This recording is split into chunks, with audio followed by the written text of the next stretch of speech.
Carl, no fewer than 42 Hall of Fame players and managers took part in the previous 13 Subway Series.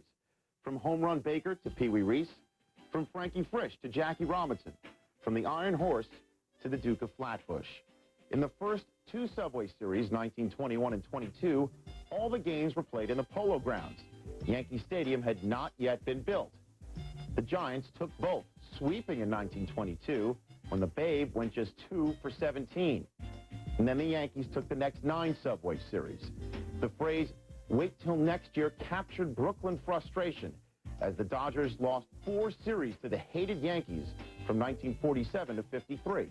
Yankees victories became so routine that when many people think back to the Subway Series, they think about the one time the Dodgers won, 1955, and about how the nearly annual battles of the 40s and 50s captivated New York.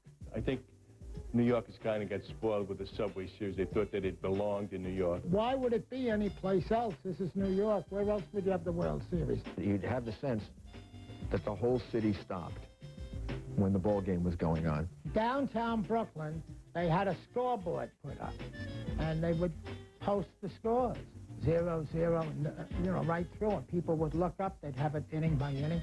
Candy stores had scores on cardboard put out. The whole borough was in an uproar. It was absolutely marvelous.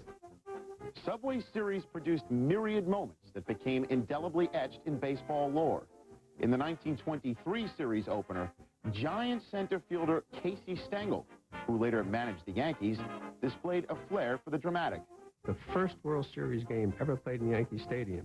And went to the 9th inning, tied at 4-4, and Casey got a hold of the ball, and the ball got through and all the way to the fence. His shoe came off. Came into third base, and he had a chance to score, and he slid across home plate with the winning run of the ball game. Stengel's inside-the-park home run was the first World Series homer ever at Yankee Stadium. But the Yankees won that series 4-2. There were no Subway Series again for 13 years. Then, in 1936 and 37, the Yankees defeated the Giants. In 1941, the Dodgers made their first World Series appearance in 21 years. And in Game 4, they were 1 out away from tying the Yankees at 2 games apiece. Brooklyn's Hugh Casey struck out Tommy Henrich, but the ball got by catcher Mickey Owen. The pass ball allowed Henrich to reach first base. The Yankees rallied to win the game and went on to take the series.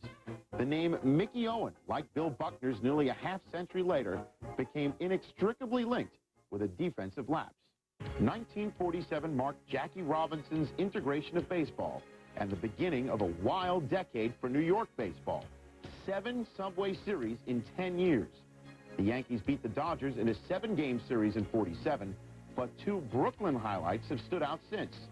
In Game 4, Bill Bevins took a no-hitter into the 9th inning and faced Brooklyn's Cookie Lavagetto with 2 on, 2 outs, and the Dodgers down a run. Henrich is going back. He can't get it. It's off the wall for a base hit. Here comes the tying run, and here comes the winning run.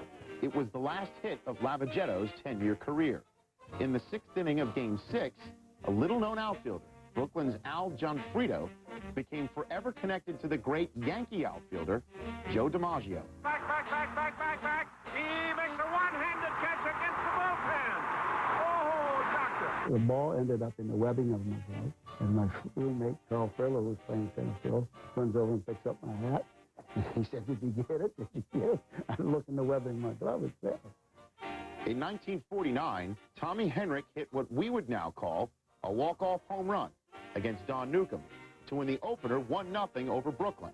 And the Yankees went on to take the series 4-1. 2 years later, the Giants rode Bobby Thompson's shot heard round the world to reach the series and took 2 of the first 3 games against the Yankees, but eventually succumbed in 6. The Dodgers were back in 52 and took a 3-2 lead with Games 6 and 7 to be played at Ebbets Field. But Mickey Mantle hit decisive home runs in each of the last 2 games. And in the 7th inning of Game 7, Billy Martin's hustling grab of a bases-loaded pop-up by Jackie Robinson preserved the Yankees' lead. Martin was a hero in 1953 as well. He batted .500 and drove in the clinching run in the 9th inning of Game 6 as Casey Stengel's Yankees again defeated the Dodgers for a record 5th straight world title. It was also the 5th Yankee title at Brooklyn's expense. But in 1955, the long-awaited next year finally came for Brooklyn. Lefty Johnny Padres threw 2 complete game victories, including Game 7. Sandy Amorose, an outfield understudy, provided the defining moment. Sandy Amorose races over toward the foul line. He makes a sensational running one-hand catch. He turns, fires to Pee Wee Reese. Reese fires to Gil Hodges in time to double up Gil McDougal. I thought the ball was in it when I hit it. You know, Sandy was a left-hand. He just caught it on the tip of his glove. 1 year after the first and only Brooklyn championship, the Dodgers and Yankees met once again in a classic last Subway Series. The Yankees won in 7 games, and one Yankee, Don Larson, achieved perfection in Game 5.